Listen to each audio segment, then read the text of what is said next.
Ya, ahí parece que estamos, así que vamos a dar inicio al webinar el día de hoy. Bienvenidos todos y todas las que se conectaron. Muchas gracias por estar acá. Em, yo voy a partir haciendo una pequeña introducción. Hoy día vamos a estar revisando los resultados de lo que fue el plebiscito de Chile y también qué se espera hacia adelante. Y antes quería contarles un poquito a los que no nos conocen qué es lo que hacemos en Pacífico Research. En Pacífico Research somos un departamento de estudios independiente junto a un equipo de expertos en macroeconomía, finanzas y política. Y nos caracterizamos por utilizar un enfoque quantamental, ya que es el que combina análisis cuantitativo con análisis fundamental, que es el juicio de expertos. Actualmente estamos cubriendo los mercados de Chile, Colombia y próximamente México y Perú.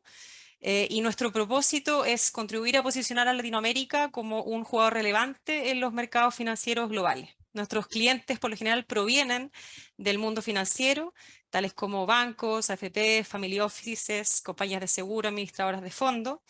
Y también tenemos entidades del mundo corporativo que necesitan análisis macro que incluya a su industria específica.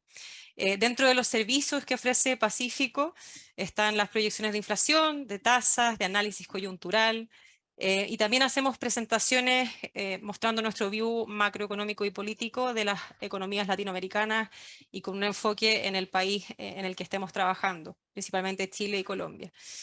Si algo de esto suena interesante para ustedes, voy a dejar en el chat un link para que puedan contactarnos o incluso probar nuestro research por 2 semanas de manera gratuita para que nos conozcan, ¿ya? Y bueno, en esta oportunidad quisimos aprovechar de presentarles a nuestro nuevo asesor político, que es Jorge Fábregas. Él es experto en Data Politics. Y con él estamos construyendo, de hecho, un nuevo servicio que es un informe político cuantitativo que nos va a permitir medir los riesgos del proceso político, tanto de Chile como de varios países de Latinoamérica que están pasando por procesos similares. Y con datos, eso es lo que más nos importa, no solamente desde lo que opinamos, sino que Jorge utiliza este enfoque cuantitativo que nos hace harto sentido a nosotros en Pacífico. Así que hoy día, bueno, nos va a estar mostrando un poco lo que fueron los resultados del plebiscito, también qué es lo que se espera hacia adelante y nos va a estar acompañando ahí con su mirada. Y también lo acompaña, por supuesto, Igal Mayenzo, que es nuestro socio fundador de Pacífico, nuestro economista jefe, con más de 20 años como macroeconomista, trabajó ahí en el Banco Central, fue asesor de Hacienda y también pasó por la industria privada, no solamente la pública, en Itaú Asset Management. Así que también ahí va a estar acompañando a Jorge en esta conversación de hoy. Así que dicho esto, le doy el pase a Igal para que pueda comenzar esta conversación y dejo abierto también el chat por si alguien tiene alguna pregunta que hacerle a Jorge sobre este proceso. Siéntanse súper libres de hacerlo. Adelante, Igal. Gracias, Lore. Muchas gracias. Hola a todos. Hola, Jorge. La verdad es que creo que no hay ni siquiera necesidad de motivar la relevancia del tema y de las preguntas que nos estamos haciendo.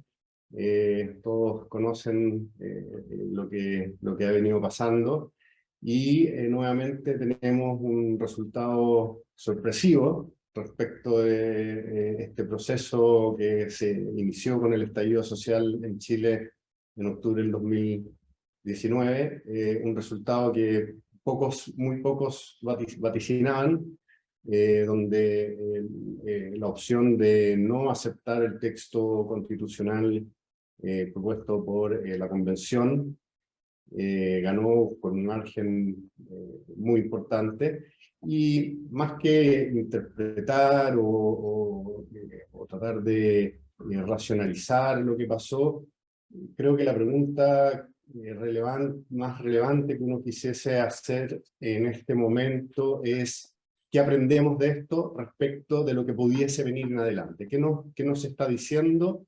¿Cómo nos ayuda este resultado a construir un nuevo escenario base respecto a los riesgos que enfrenta la economía chilena o la sociedad chilena en adelante?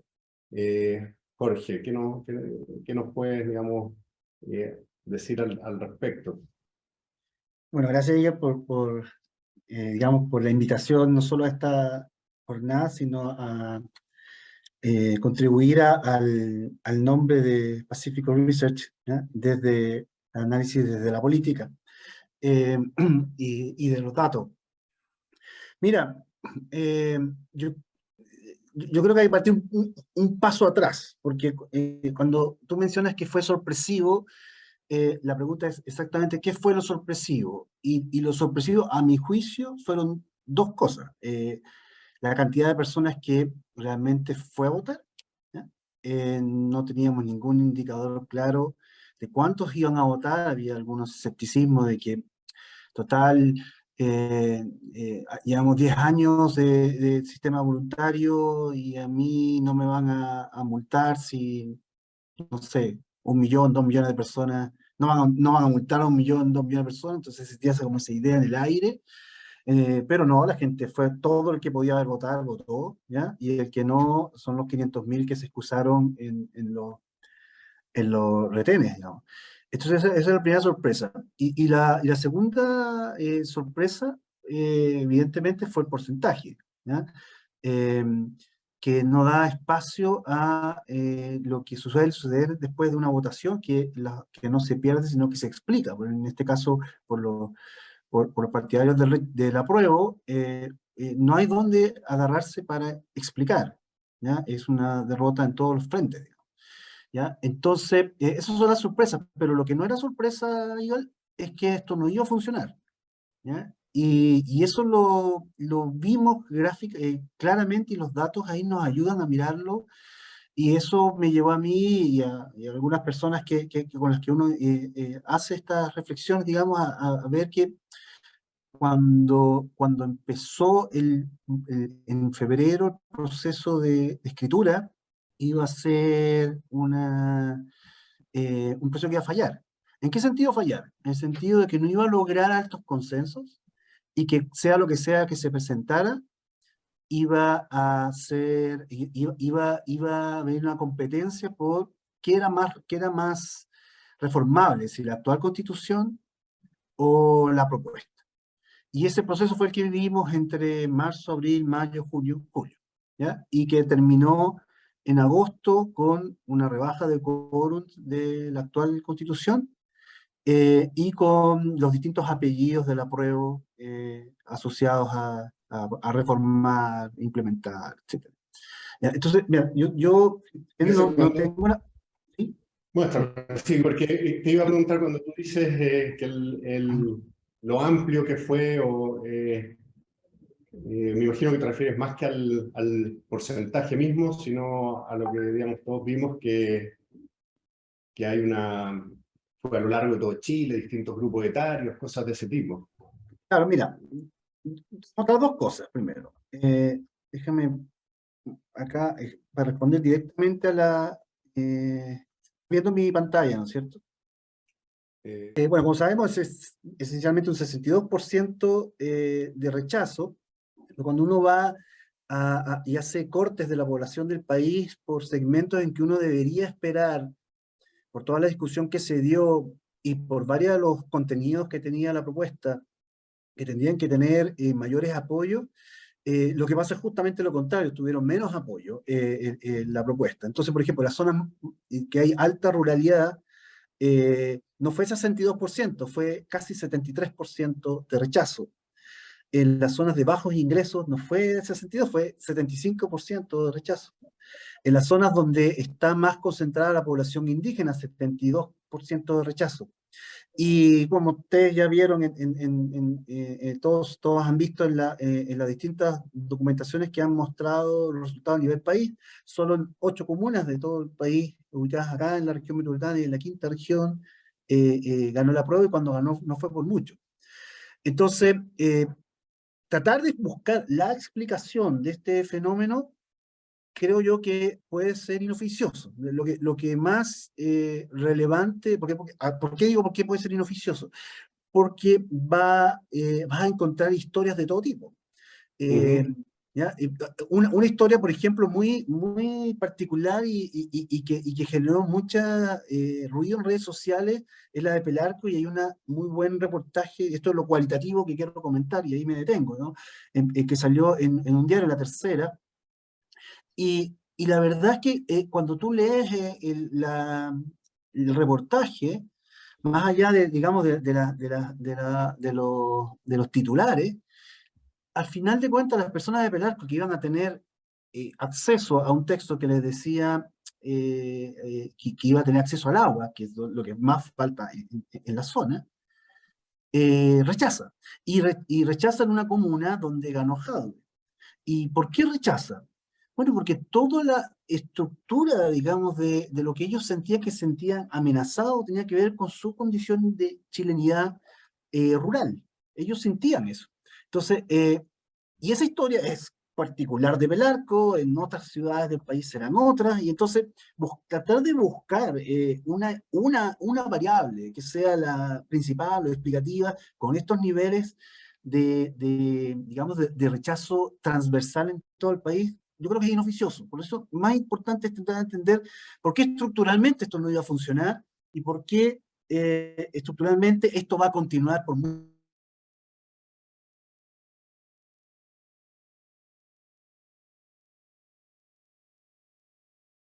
próxima iteración, que la que viene ahora, es exitosa, ¿ya? Entonces, para eso déjenme mostrarte este gráfico, ¿ya? Esto que te estoy mostrando, Igal.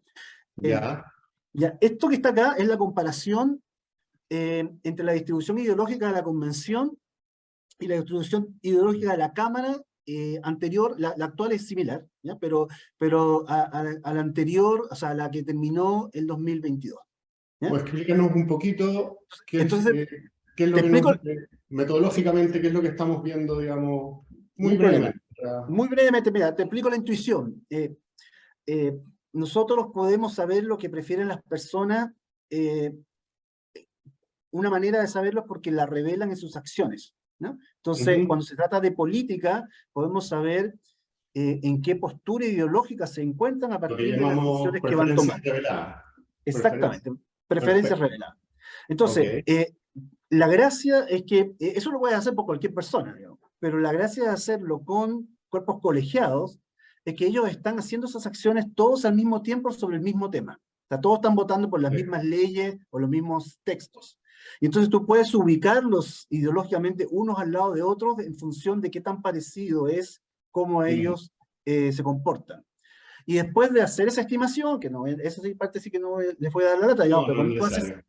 haces esa estimación, tú los puedes distribuir en un espacio que tiene significado ideológico. Y eso es lo que está acá representado de izquierda a derecha, ¿ya? La línea roja es la distribución ideológica de la convención y la línea azul es la distribución ideológica de la Cámara. Y pongo esas dos porque tenían la misma cantidad de personas elegidas con similares reglas, pero no exactamente iguales. Y están destacados abajo, no sé si se alcanza a ver con detalle, pero está destacado Hugo Gutiérrez y Renato Garín, porque ellos son los que me permiten traslapar estas dos distribuciones, porque los dos eran diputados que renunciaron a ser diputados para ser convencionales. Entonces, tengo su comportamiento como diputados, tengo su comportamiento como convencionales, y tengo el comportamiento de todos los otros diputados y de todos los otros convencionales, y está hecho el match. O sea, al tiro te puedo decir que Gutiérrez, que era bastante de izquierda en la Cámara, hay muchos como él en la convención. Una cosa así. Eso es. Y es una convención que está corrida sustantivamente hacia la izquierda respecto de otro órgano representativo del país, y cuando tú lo comparas esto con las distribuciones de otras elecciones que se hicieron simultáneas y posteriores, el panorama es exactamente el mismo.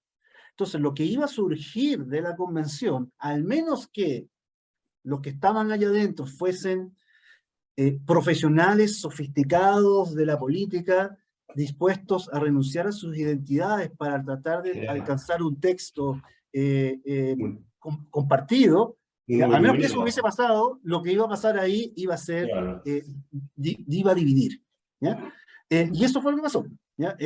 Los que no estaba formado fundamentalmente por políticos profesionales, o sea, de los 155, 103 eran independientes una parte de ellos en listas con partidos políticos, personas que por primera vez se encontraron el día en que se inició el proceso. Y entonces empezaron los traspiés, ¿ya? Entonces te muestro dos imágenes más a partir de estos datos y después vamos a conversar, digamos, de lo que se nos viene, digamos, ¿ya? Esta, por ejemplo, es la distribución de esas mismas personas distribuidas de izquierda a derecha. Esto, cada punto es un convencional, ¿ya? Y lo que, déjame poner el cursor para que me sigan lo que estoy mirando. Y este valor que está acá, alza ahí, es el votante mediano de la Comisión de Medio Ambiente. Tú tenías, los distribuías en distintas comisiones, ¿ya? Y está ubicado acá. Los 2/3 que tú necesitas para aprobar lo que queda escrito en la convención, estaba por acá. 2/3 desde la izquierda, y lo mides desde la izquierda. Exacto, medido desde la izquierda. ¿Ya? Esta persona que está acá, o sea, lo que sucedió en la Comisión de Medio Ambiente, ellos presentaron algo muy identitario, o sea, lo que realmente creían que es lo mejor desde su perspectiva de implementar en Chile. Pero ellos tenían que lograr que la persona que está ubicada acá le diera su visto a favor, ¿ya? Entonces, ¿qué pasó con la Comisión de Medio Ambiente? Le rechazaron prácticamente todo el documento. Y ahí entonces, la Comisión de Medio Ambiente, y la pongo a ella como ilustración nomás, tuvo que iniciar recién el proceso político. Esta cosa hay que abajo de pasillo, en fin, y con muy poco tiempo por delante. Aquí ya estábamos a finales de febrero, comienzos de marzo, ¿ya? Con una comisión que se le estaban acabando las oportunidades para lograr poner algo de su contenido en el texto final. Y esto se repitió con cada una de las comisiones, ¿ya? ¿Dónde estaban digamos, los políticos un poquito más digamos, estratégicos? ¿Ya? Estaban en la Comisión de Sistema Político, ¿ya? Y la Comisión de Sistema Político, ¿qué hicieron ellos? Como esto no lo vamos a lograr pasar, rechacémoslo incluso nosotros. Y entonces ¿para qué? Para tener más tiempo para seguir negociando, ¿ya? Entonces, lo que pasó en la Comisión de Sistema Político es también un proceso de debate, ¿ya? Que, bueno, y así siguió. Ahora, todo esto que te estoy mostrando acá, no son todos los convencionales, acá abajo no se alcanza a ver mucho, pero es solamente la parte gris que está acá. Toda la derecha está de este punto hacia fuera de la pantalla. Okay. ¿Ya? Entonces, esta persona que está aquí, que está ahí, es Ricardo Montero, actual jefe de gabinete de la ministra del Interior, ¿ya? Y este era el voto pivotal, ¿ya? O sea, el colectivo socialista era el voto pivotal, ¿ya? Entonces, en resumen, esto iba a fallar, porque la única manera de que no fallara es que, así dicho en simple, es que este segmento de la población representada acá hicieran algo que estuviese por acá en términos ideológicos. Eso no pasó, no hubo ninguna ocasión para avanzar en esa dirección. Iluminados, voluntaristas, o quizás contar. En ese sentido, creo que el mensaje puede ser un poco algo optimista, positivo desde el punto de vista de un siguiente proceso, porque de haber tenido esta gente más tiempo, quizás, solo quizás, hubiesen tenido tiempo de acomodarse a lo que realmente eran 2/3 y iluminarse un poco de que si se mantenían en sus posiciones políticas no iban a lograr aprobar nada. Claro, sí, lo que pasa es que nosotros como ciudadanos vemos a los cuerpos colegiados con cierto rechazo, y eso se ve en las encuestas con los niveles de aprobación que tiene el Parlamento, que son las más bajas de todas las instituciones que en las encuestas se preguntan. Pero, ¿por qué esas instituciones funcionan como funcionan? Y son lentas, ¿ya? Y los acuerdos se demoran mucho tiempo. Porque todo el trabajo no es lo que sucede en el plenario que nosotros vemos en las noticias, el trabajo sucede en los pasillos, ¿ya? Y y ahí donde se negocia, ahí donde se llega a acuerdo, ahí donde uno cede, y acá no hubo esas instancias realmente para que sucedieran. Entonces, claro, si hubiesen sido personas que ya se conocían, por ejemplo, ex parlamentarios o parlamentarios de Frentón, bueno, quizás el contenido habría sido distinto, ¿ya? Pero no se dieron esas instancias realmente en la convención. Entonces, cuando tú ves eso desde el inicio, tú sabes que cualquiera sea el texto que de ahí salga, por esta distribución ideológica, vuelvo para atrás, ¿ya? Va a ser uno que va a perder los apoyos con lo que partió, y la gran pregunta y la que nos mantuvo en ascuas durante los meses previos al día de la votación, es si esa reserva era suficiente para evitar que ganara el rechazo, porque lo que iba a pasar sí o sí iba a disminuir sustantivamente el porcentaje de apoyo a la convención. ¿Ya? Entonces, eso es lo que te quería como comentar. O sea, ¿por qué falló? Por eso. Bueno, hay más ejemplos que no te quiero dar la lata acá. Por ejemplo, solamente un ejemplo en que una idea no funcionó. La idea de los 4/7 en vez de 2/3. Porque los 4/7 esta es la comisión de sistema político, la idea de los 4/7 tenía que convencer a este personaje que está acá, Fernando Atria, que era el votante mediano de esa comisión, ¿ya? Y su postura estaba mucho más cercana a la postura del votante mediano para estos efectos del votante mediano, sí, del plenario. Entonces la idea de los 4/7 no iba a prosperar, ¿ya? Y así hubo muchas otras que cayeron en el camino que eran, digamos, más maximalistas, por así decirlo. Entonces, claro, si tú eres un convencional, y ves y eres parte de esta historia y la miras y dices, oye, pero nosotros realmente nos sacamos de encima todas las ideas maximalistas. Dentro de la convención sí, pero no con respecto al conjunto de la sociedad. Ahora, esta metodología está bien buena también, podría ayudarnos en el próximo proceso y en general en el proceso legislativo en general a tener una proyección, un escenario respecto a leyes que se pueden aprobar, no se pueden aprobar, digamos, qué probabilidad uno le puede asignar a una propuesta, que si uno viera, por ejemplo, acá propuestas de retiro de los fondos provisionales, cosas así, podría usar esta metodología para tratar de tener un escenario base si va a prosperar o no.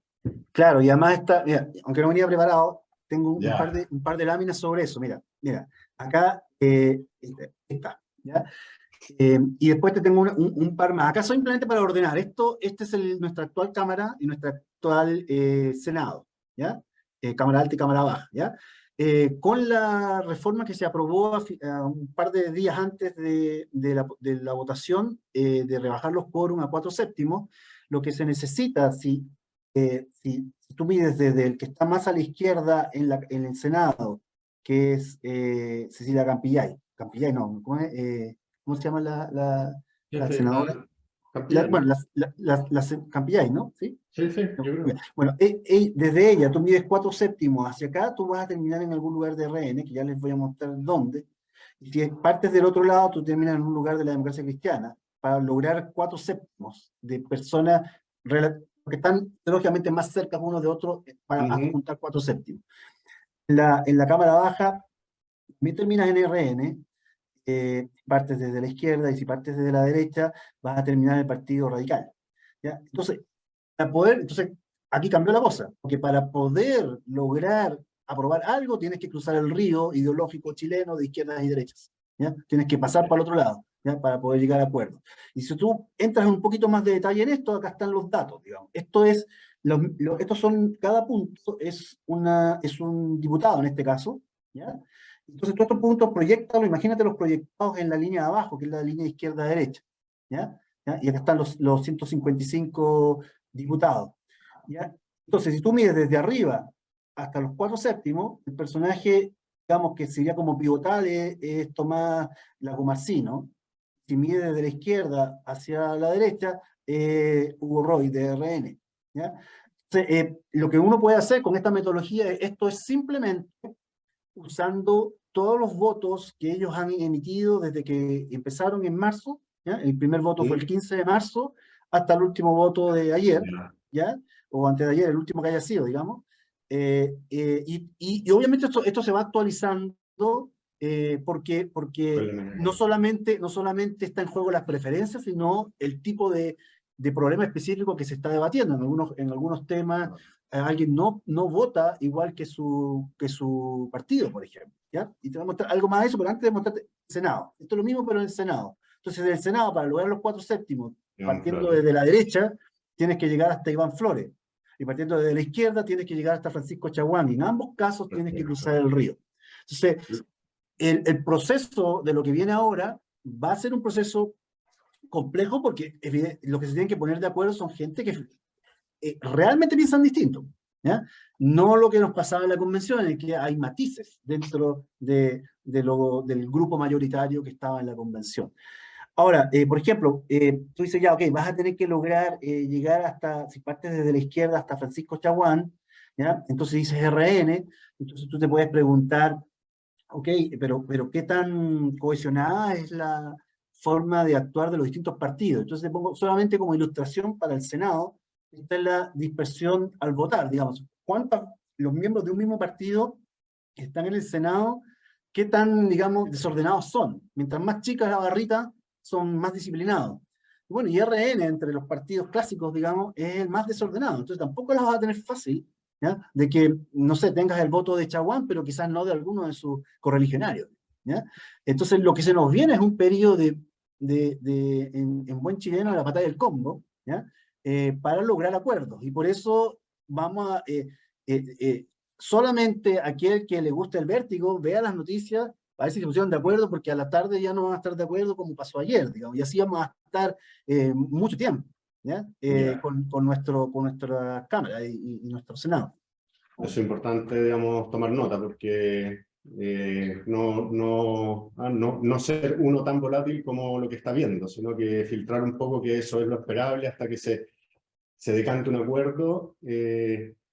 Podríamos con estos datos sacar quizás esa conclusión, podríamos concluir que lo más probable es que sí haya un acuerdo, descartar que hay un estallido social, dado la votación que tuvimos en la ciudadanía. Estallido social no es algo que va a haber, estoy preguntando, ¿no? No lo estoy afirmando, creo que efectivamente no se puede, no sé si puede concluirse, pero es el tipo de hipótesis que se van levantando y que esto nos ayuda un poco a testear. Mira, Tú estás descartando una hipótesis que es: esto va a resultar en un acuerdo pronto, simple, fácil, porque como fue tan amplio el voto, ya acuerdo ahí. Eso lo estamos quizás diciendo, eso no debería ser el escenario base. Más allá que de no hecho, lo puedes entender. sí, y de hecho deja mostrarte un dato sobre eso, sobre mecanismo, antes de mostrar otras cosas, digamos. A ver, me salí de la presentación, espera. Acá, sobre mecanismos, ¿ya? De cómo continuar. Ahí está. Por ejemplo, la UDD sacó esta semana, la semana pasada en realidad, le preguntó, este no es el fraseo, digamos, pero es el resumen, ¿cómo seguir? Le preguntó a un conjunto de personas de su panel, ¿ya? Y el 40% decía que tenemos que seguir con expertos. Eso fue después del plebiscito, ¿ya? Pero hay una encuesta que es súper interesante para estos efectos, que la hizo Datavoz antes del plebiscito, ¿ya? Donde desglosó este mismo tipo de preguntas, pero las desglosó por apruebos, rechazos e inseguros, ¿ya? Y si tú miras acá, y déjame poner el cursor para que me sigas donde estoy mirando, digamos, ¿ya? Miras acá, comisión de expertos. Los inseguros, que son los grises acá, los que estaban seguros que iban a rechazar, ¿ya? Ellos dicen, esto hay que seguir con expertos. Pero los que están en el apruebo, esto tiene que ser una nueva convención. Entonces tenemos, en pocas palabras, porque ahora nos vamos a la clase política, vamos a tener al gobierno, al Frente Amplio y parte del colectivo socialista, o del socialismo democrático más bien, ¿ya? Impulsando una nueva convención. Vamos a tener a la derecha pidiendo o pensando que hay una comisión de expertos. Vamos a tener una ciudadanía que está ahí entre medio, que así a grosso modo uno podría pensar que está entre centro izquierda y centro derecha, que no sabía bien qué hacer, ¿ya? Y eso, llevado a los representantes, van a tratar de buscar alguna mixtura de esto. Y ya se han empezado a escuchar algunas, como que haya una comisión de expertos que parta un poco antes, y que sirva de asesoría a una nueva convención, o con el nombre que se le dé. Otros dicen que no, que tiene que ser después, que sea como la suerte de un comité de armonización, ¿ya? Entonces, ¿cómo va a ser esta mezcla? No la sabemos todavía, pero lo que yo sí me atrevo a afirmar, Igor, es que al menos en la clase política, y hago un asterisco para que lo hablemos después, en la clase política sí o sí tiene que haber un nuevo proceso convencional, tiene que haber una nueva constitución. Aunque, déjame ser bien, digamos así, como cínico en este momento, digamos, aunque signifique agarrar la que ya está y poner una etapa nueva. Pero algún proceso de legitimación de la Constitución va a tener que existir, ¿ya? Y en eso hay completo consenso en todas las fuerzas políticas, quizás con la excepción del Partido Republicano, ¿ya? ¿Y por qué? La pregunta es el por qué. Porque esta Constitución actualmente, estratégicamente, no le sirve a nadie, no le sirve a los que quieren hacer cambios porque tienen restricciones, no le sirve a los que quieren defender el status quo, porque vivimos en la pandemia la evidencia de una Constitución que no está regulando con todo el tema de los fondos de pensiones, para partir, donde en la práctica hubo un parlamentarismo de facto. Entonces, no le sirve a nadie las reglas como están y se necesitan legitimar de nuevo. Y con el antecedente del plebiscito de entrada, entonces lo que se nos viene es una nueva constitución de alguna de las mezclas de estas opciones que están acá. ¿Cuál es exacto? Bueno, nos vamos a demorar un poco, ¿ya? En que eso suceda, pero no debería suceder que nos quedemos con la actual, con reforma. Y ahí el asterisco que te mencionaba, porque como fue tan masivo el rechazo de salida, a algunos evidentemente se les va a abrir el apetito desde el status quo, ¿ya? Que cree que su mirada del país es que lo que necesitamos son temas, son cambios en temas específicos y no del acuerdo global, ¿ya? Y que digan, mira, incluyamos en este análisis un plebiscito de entrada. Y hoy día, yo creo que eso es una gran interrogante. No queda tan claro que la población ante un plebiscito de entrada diga sí que era una nueva constitución, dado la masividad que generó el voto obligatorio. Entonces ahí vamos a tener un ruido, pero el punto es que si no hay algún tipo de evento que legitime a la clase política, ahí sí que nos metemos en un problema más largo institucional. Por eso yo creo que el escenario base es que vamos a tener un nuevo proceso constituyente con las mezclas que ya conversamos. Ya. Y que ese proceso no necesariamente va a ser súper suave y que como que tu escenario base no es particularmente optimista respecto al proceso en sí, a lo suave que va a ser y a lo falto de incertidumbre, digamos. O sea, siempre estoy tratando de focalizarme en ese punto. Nosotros vamos a seguir viviendo procesos de inestabilidad. Y mira, déjame mostrarte un indicador que hemos estado desarrollando para hablar justamente de esto se agrandó, no sé por qué, ¿ya? De inestabilidad. Mira, acá comparado en un comparativo. Este es un índice de inestabilidad usando las herramientas de West Capping que estamos utilizando, y la línea azul es Chile. Pero cuéntanos un poquito más de qué es lo que estamos viendo. Esto, sí. de qué fuente sale y más... O sea, la fuente es la fuente original es una base de datos enorme que tiene Google de eventos y de seguimiento de eventos a nivel mundial, ¿ya? Entonces, a partir de eso, sacar aquello que sea relevante Chile, en este caso, y Colombia para efectos del gráfico. Y crear un indicador que arbitrariamente está puesto la base 100 en la última semana, primera semana, son 7 días entre los últimos días de febrero y los primeros días de marzo de este año.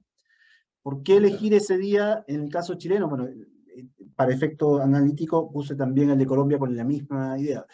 Porque se acaba el verano, que es el momento en el que uno podría pensar, en Chile este verano no fue así, pero en general uno podría pensar que es un momento como más estable, antes de que empiecen realmente todos a pelearse, ¿no? ¿Ya? Después de las vacaciones. Entonces ese como punto base 100, y desde ahí un monitoreo de cómo se han ido produciendo eventos de protesta, cómo se han ido produciendo eventos que generan inestabilidad en el tiempo, ¿ya? Y nosotros hemos ido aumentando eso, y los días anteriores de la votación, ¿ya? La votación está, como puedes imaginarte, ahí, ¿ya? Había un momento de bastante crispación en el país, que iba decantando un poco. Y pongo a Colombia como comparación, porque en Colombia ese proceso respecto a su propio base 100, que la puse en la misma fecha, pero que en el caso de Colombia la base 100 en febrero es en el medio de una carrera presidencial que ha sido la más sangrienta desde la Constitución del 91, ¿ya? Entonces es un punto más crítico para ellos, pero ellos tuvieron un crecimiento de inestabilidad hasta la elección, ¿ya? Y ahí decae, y ahora están viviendo la luna de miel de Petro, ¿ya? Entonces nosotros hemos visto que nuestros niveles de inestabilidad han ido aumentando, ¿ya? Cae bastante, pero no suficiente, como puedes ver, aquí estamos, digamos, después de eliminar una de las dos opciones. O sea, todavía se nos vienen periodos de inestabilidad y, como te decía, esa inestabilidad se va a traducir constitucionalmente, que vamos a tener mucho tiempo todavía en esto, ¿ya? En la disyuntiva constitucional que la clase política necesita resolverla, ¿ya? Y ahí se puede producir esta disociación a propósito de tu pregunta o tu comentario sobre los estallidos. Los datos que mostraban las encuestas antes del plebiscito es que si yo fuera un diputado, un senador, miraría y dice, mira, nos resultó. O sea, el 15N resultó. ¿En qué sentido? De que logramos canalizar a la población por una vía institucional. Se empezaron a reducir los conflictos, el deseo de participar en protestas. En algunas encuestas mostraban que no era el mismo que se dio inmediatamente después del estallido, ¿ya? Entonces, el conflicto se estaba canalizando, ¿ya? Y ahí, bueno, tenemos el ruido de la pandemia, que también es importante considerar. Pero el punto central es que al avanzar el tiempo, tú tenías a una población que ya, ok, sigamos por esta vía. Y la gran duda, y por eso yo no quisiera descartar, o sea, dejar algún grado de probabilidad que nos enfrentemos nuevamente a algo que podríamos llamar estallido 2, ahí la gradiente puede variar, es que se nos viene un año completo económicamente muy duro, ¿ya? En donde si la clase política no logra resolver y canalizar esto nuevamente de una manera que parezca más creíble en los resultados, bien podría pasar, ¿ya? Que se empiecen a desordenar las huestes, por decirlo de cierta manera, ¿ya? Y nos encontremos entonces en unas situaciones de bastante tensión, no sé, en marzo, abril del próximo año. Eso es algo, bueno, que complejiza todavía más, que es entender cómo interactúan todos estos eventos con las condiciones económicas que está viviendo la gente en general. O sea, me imagino que todo lo que se viene por delante en un ambiente de alta inflación, de crecimiento que va a la baja, de probablemente un mercado laboral que va a ir en deterioro, hace aún más difícil de anticipar cómo se van a ir resolviendo estos temas, que si se dieran en un ambiente distinto de crecimiento, de auge global o qué sé yo, digamos. O sea, que Así es. La única buena noticia en todo esto, para efectos de la búsqueda de estabilidad y algún orden, la única buena noticia es que no hay elecciones el próximo año. Entonces no vamos a tener a la clase política buscando el beneficio inmediato, ¿ya? Porque necesitan construir algo. Y ahí vamos a además tener que, producto del resultado de la votación del plebiscito de salida, reconfiguraciones que van a haber, porque, por ejemplo, en la centroizquierda, hay algo que se quebró cuando un parte de la centroizquierda cruza el Rubicón, ¿no? Y es ese, como llamémoslo así, como ese cariño de la historia compartida.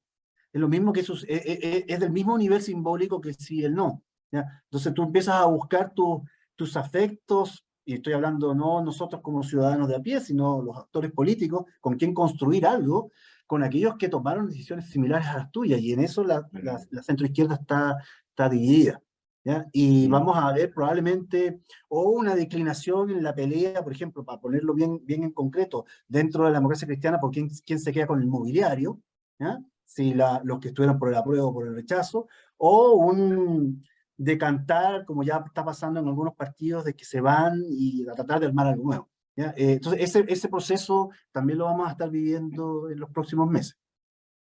Bien. Entonces, digamos, si tú tuvieras que ir como, de alguna manera, resumiendo, ordenando las conclusiones que uno puede ir sacando de nuevo, desde un punto de vista de los riesgos o de la instabilidad o del nivel de riesgo que vamos enfrentando hacia adelante para lo que es la institucionalidad o la prosperidad económica o el ciclo económico chileno.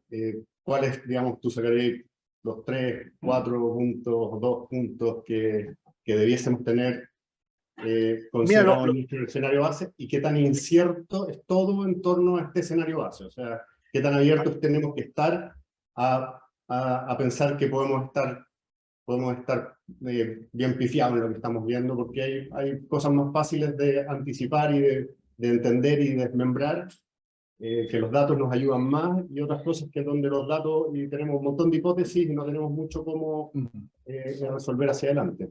claro.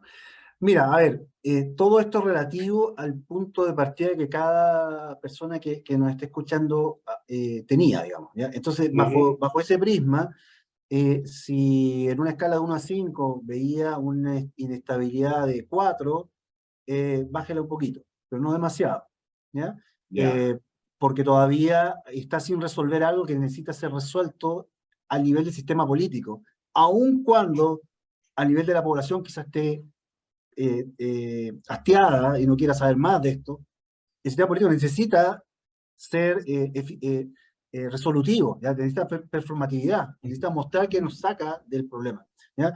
Porque no solamente por una cosa de ego, sino porque, por ejemplo, el tema de pensiones necesita ser resuelto, ¿ya? Y llevamos 20 años en esto. Entonces, necesita tener un mecanismo para poder resolver los problemas que sí le interesa a mucha de la gente que usualmente no ve los temas políticos. Entonces, bájale un poco a la inestabilidad, pero no se confíe demasiado. Ese sería como mi primer mensaje. Segundo es que esto va a ser tenso, ¿ya? Esto no va a ser con todos abrazados, no va a ser una casa de todos, como algunos han mencionado, aún en el evento de que haya acuerdo, ¿ya? Y por lo tanto, vamos a tener que fijarnos muy bien en los detalles de lo que finalmente se acuerde, ¿ya? Porque de eso depende si estructuralmente va a pasar lo mismo que pasó con la convención, que ya vimos al comienzo de nuestra conversación, o podemos esperar que haya algo que sí tenga acuerdos más amplios y que sea aprobada por sobre el 60% de la ciudadanía, ¿ya? Entonces, el primer punto, bájale un poco el riesgo. Segundo, fíjese en qué mecanismos finalmente se acuerdan.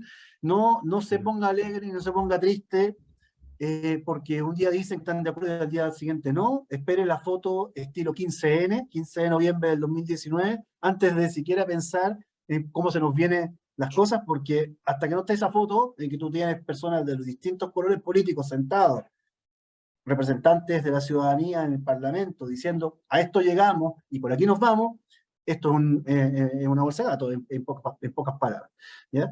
Y lo otro es que, ojo y mucha atención con este desacople que eventualmente existe entre la ciudadanía que apoya las movilizaciones y los que se movilizan.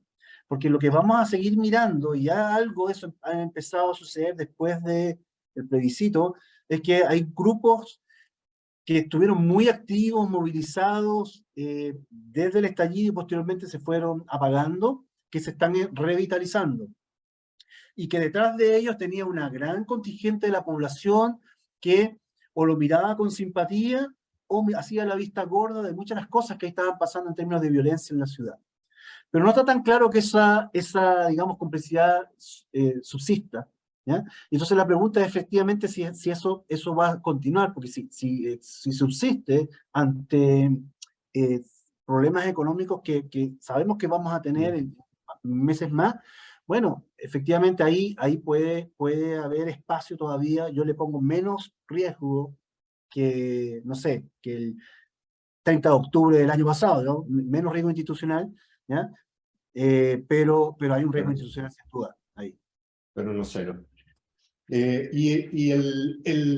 ¿Cómo salpica esto? Que alguien me preguntó ahí entre la audiencia, ¿cómo salpica esto en términos del gobierno y la incertidumbre que genera el gobierno? Uno podría tener la hipótesis, que es bastante común, que este gobierno ha generado bastante incertidumbre y dado el resultado y el giro hacia la centroizquierda, ese nivel de incertidumbre, otra vez con este, digamos, este incertidúmetro, podríamos bajarlo un poco, que ahora vamos a tener un gobierno un poquito menos transformador o con menos apetito de hacer transformaciones importantes, y por lo tanto podemos bajarle ahí el decibel.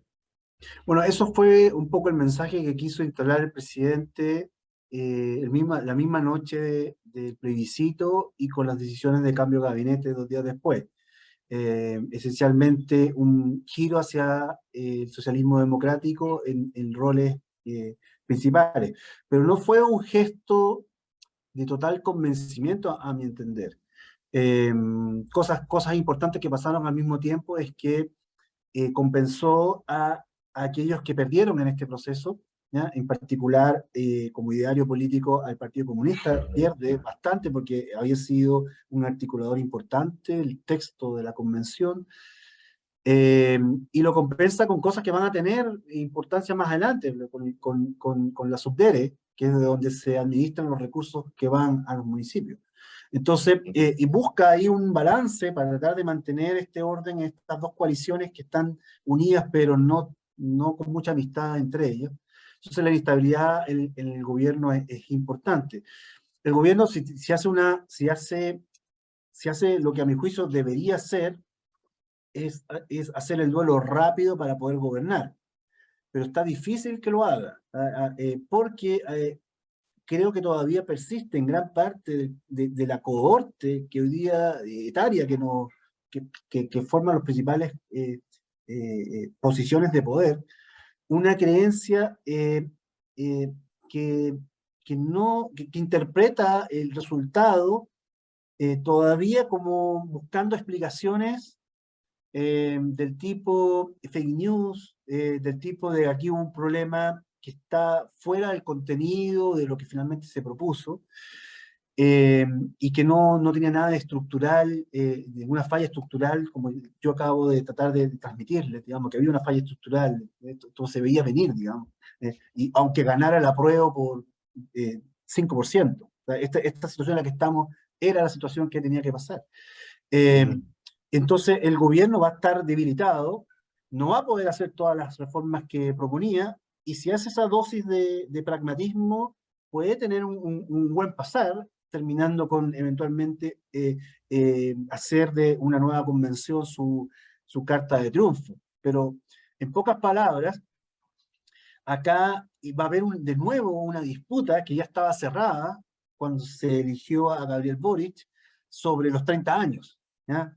Dado el resultado del plebiscito, van a volver a surgir los relatos diciendo, oye, entonces quizás no era lo que ustedes nos dijeron, ¿no? Realmente no somos revolucionarios, sí algo reformistas, sí queremos cambiar las cosas, pero no como ustedes decían. Entonces, por lo tanto, detrás de eso viene la reflexión, entonces quizás lo que habíamos hecho no estaba tan mal. ¿Ya? Y ese debate se va a volver a instalar. Yo creo no todavía dentro del gobierno, porque si eso se instala dentro del gobierno, significó que Gabriel Boric optó por un camino más moderado de frentón, y eso significa una ruptura de las coaliciones de gobierno. No creo que haga ese camino, pero sí en los bordes, sí dentro del socialismo democrático, de la centroizquierda, va a estar ese debate tensionando las relaciones para el gobierno. O sea, al final puede ser que veamos una cierta moderación, pero todavía está por ver cuánto conflicto eso implica y cuánto están dispuestos a sacrificar o a entrar en conflicto, digamos, para abrazar la moderación. O sea, todavía no tenemos Sí, porque el presidente dijo una frase que es muy cierta. Dijo, los adelantados, el día de la elección, dijo, los adelantados a su época, digamos, es una manera elegante de decir lo que están equivocados, ¿ya? Porque eso es cierto, en política ser adelantado no es una virtud, ¿ya? No. Para nada. Entonces, dice eso, pero acto seguido no le hace pagar el costo a los adelantados a través de las decisiones que tomó. Entonces, yo lo veo muy dubitativo todavía, tratando de retener cierto capital político que perdió de manera sustantiva, ¿ya? Y bueno, y si no lo logra recomponer pronto, vamos a tener un gobierno contando la hora que, para cuando se acaben los 4 años del periodo.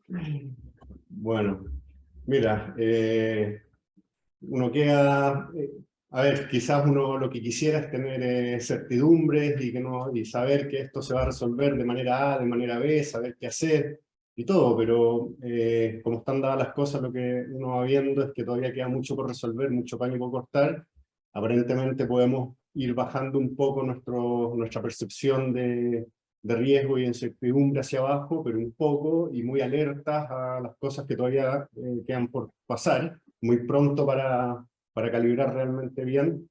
Esto vamos a seguir mirando, digamos, la evolución de todos estos indicadores para ver digamos, cómo se va resolviendo esto, y creo que lamentablemente hay mucha gente ofreciendo certezas y certidumbres respecto al futuro, que no, lo que veo es que no está fácil, digamos, poder aceptarlas y poder comprárselas comprarlas muy barato. Así estamos. Así estamos. Esa es la línea base. Perfecto. Bien, entonces te agradezco mucho, Jorge, súper, y yo diría, es iluminador incluso cuando te dicen que está medio oscuro todavía, pero es bueno saber que lo que estás viendo que falta luz, digamos, que no es como la parábola de la cueva, quizá una cosa así, como haciendo un poco referencia a eso. Espero que haya sido de utilidad también de todos los que nos están escuchando. Por supuesto, esto va a permear nuestro escenario base, va a definir muy bien nuestro escenario base, los grados de incertidumbre que vamos a tener y el tipo de cosas que estamos mirando y siguiendo. Y creo que vengo llegando de Colombia, Bogotá, y de allá están mirando también con mucho ahínco lo que está pasando acá, y con los ojos muy abiertos, porque de alguna manera con un proceso para ellos que está un poco recién empezando, piensan que pueden tomar lecciones de acá. Creo que es algo que también vamos a estar dándole hartas vueltas, y el gráfico que nos mostraste sobre inestabilidad de Colombia y Chile son bien diferentes. Vamos a ver si siguen procesos similares o si siguen diferiendo totalmente. Va a ser interesante ahí que podamos hacer análisis de causalidades quizás Solo un comentario de eso, que sé que no es el foco de nuestra conversación hoy día. Nosotros, o sea, Colombia nosotros estamos viendo un futuro posible al mirar Colombia. Bien, así lo digo. Sí, porque ellos resolvieron su problema constitucional, y al resolverlo, y se demoraron 20 años, o sea, esto fue el 91, se demoraron 20 años en que esencialmente dejaran fuera de la agenda como único tema la guerra, y empezaron a ver los otros problemas que el país tenía, y bueno, están ahora avanzando en esa línea. Entonces, claro, nosotros un posible futuro es Colombia. El otro posible futuro para otra ocasión es Perú, ¿ya? Así que ya veremos. Bueno, quizás México también hay algo ahí que aprender de México. Así que vamos a ir viendo. Bueno, Lore, como dicen en los estudios de televisión, ¿no? Sí. Volvemos a estudio. Sí, muchas gracias, Jorge, por toda la presentación y por tus explicaciones. Ahí a los que estén interesados en saber más de lo que estamos haciendo con Jorge hoy en día, que es un informe político para ver con data cómo sigue este proceso, los invitamos ahí a inscribirse en un link que les dejé en el chat. Vamos a estar lanzando un informe político en octubre, así que para los que les sea interesante, súper invitados a inscribirse para saber un poquito más. Gracias por el tiempo, gracias Jorge, gracias Igal, y gracias a todos los que nos acompañaron. Estamos, nos vemos. Gracias. Chao. Chao.